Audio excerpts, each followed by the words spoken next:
আসসালামু আলাইকুম। আমি ডাক্তার মাশফিক আহমেদ ভূঁইয়া, সহকারী অধ্যাপক surgical gastroenterology, Dhaka medical college হাসপাতাল। আমার endoscopy suite Eden multi care হাসপাতাল, আবু হানিমাটের উল্টা দিকে। আজকে আমি আমাদের একটা সফলতার গল্প বলবো। গত বছর ওয়ার্ল্ড কংগ্রেস অফ এন্ডোস্কোপি সিঙ্গাপুরে অনুষ্ঠিত হয়। এটা ইন্টারন্যাশনাল একটা কনফারেন্স, যাতে 200-র উপরে বেশি কান্ট্রি থেকে ইন্টারন্যাশনাল ফ্যাকাল্টি যারা তারা আসে এবং তাদের সায়েন্টিফিক কর্মকাণ্ড, তাদের কাজ ইন্টারন্যাশনালি প্রেজেন্ট করে। ওই ওয়ার্ল্ড কংগ্রেসে আমি ইন্টারন্যাশনাল ফ্যাকাল্টি হিসেবে দাওয়াত পাই এবং ওখানে আমার 2টা প্রেজেন্টেশন থাকে আমাদের কাজ নিয়ে, এবং একটাতে আমি চেয়ারপারসন হিসেবে একটা সেশনে থাকি।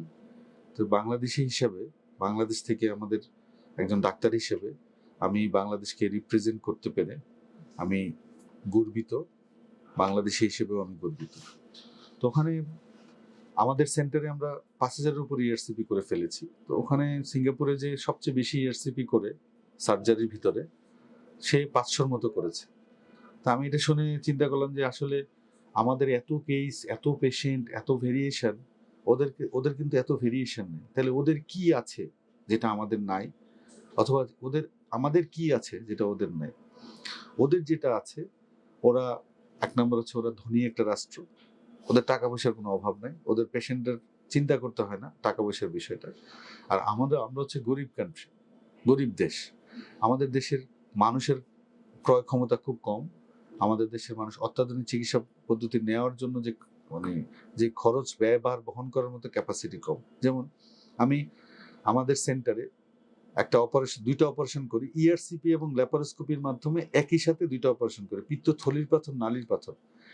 এটাতে আমাদের এখানে হাসপাতাল খরচ সহ যেই টাকা আসে মোটামুটি 1.5 লাখ টাকার মতো। ঠিক এই অপারেশনে সিঙ্গাপুরে করলে লাগে 15 থেকে 20 লাখ টাকার মতো।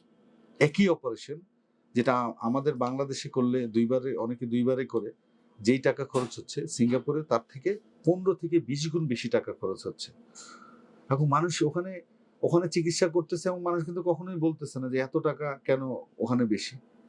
আমাদের দেশে কিন্তু চিকিৎসা অনেক সস্তা এবং যে আমাদের ডাক্তাররাও অনেক ভালো, অনেক বেশি স্কিল। কিন্তু আমাদের যেটা অসুবিধা হচ্ছে, আমাদের ওইভাবে ব্র্যান্ডিং নাই। আমাদের ডাক্তাররা যেখানে কাজ করে সেই পরিবেশে একটু ঘাটতি আছে। আমাদের একটু অনেক ক্ষেত্রে ম্যানেজমেন্টের অসুবিধা। অনেক ক্ষেত্রে আমাদের তো বাংলাদেশের সবার নাকি ব্যবহার খারাপ।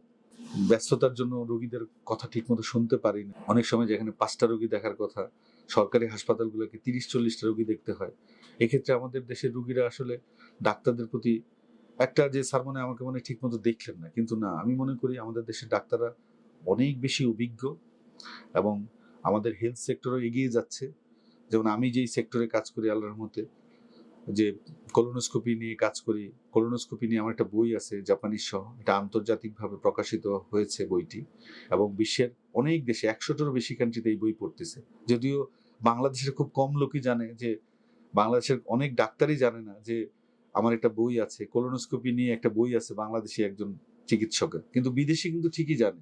এই যে আমি ওয়ার্ল্ড কংগ্রেসে এবার গিয়েছি, এর আগের বারও গিয়েছি, এর আগের বছর যে আমি ওয়ার্ল্ড কংগ্রেসে অ্যাটেন্ড করি, ওটাতে 5টা প্রেজেন্টেশন ছিল আমার, 2টাতে আমি চেয়ারপারসন ছিলাম।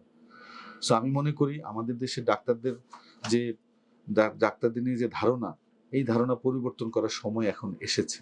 আমরা আমাদের সন্তানদের, আমাদের দেশের ডাক্তারদের উপর আমরা আস্থা রাখি এবং আমরা চিকিৎসা বিজ্ঞান ইনশাল্লাহ আরো বেশি উন্নত করব এবং উন্নত বিশ্বের সাথে আমরা প্রতিযোগিতা করব। আমরা উন্নত বিশ্বের সাথে চিকিৎসা নিয়ে প্রতিযোগিতা করব, রিসার্চ নিয়ে প্রতিযোগিতা করব। আর কি বলবো?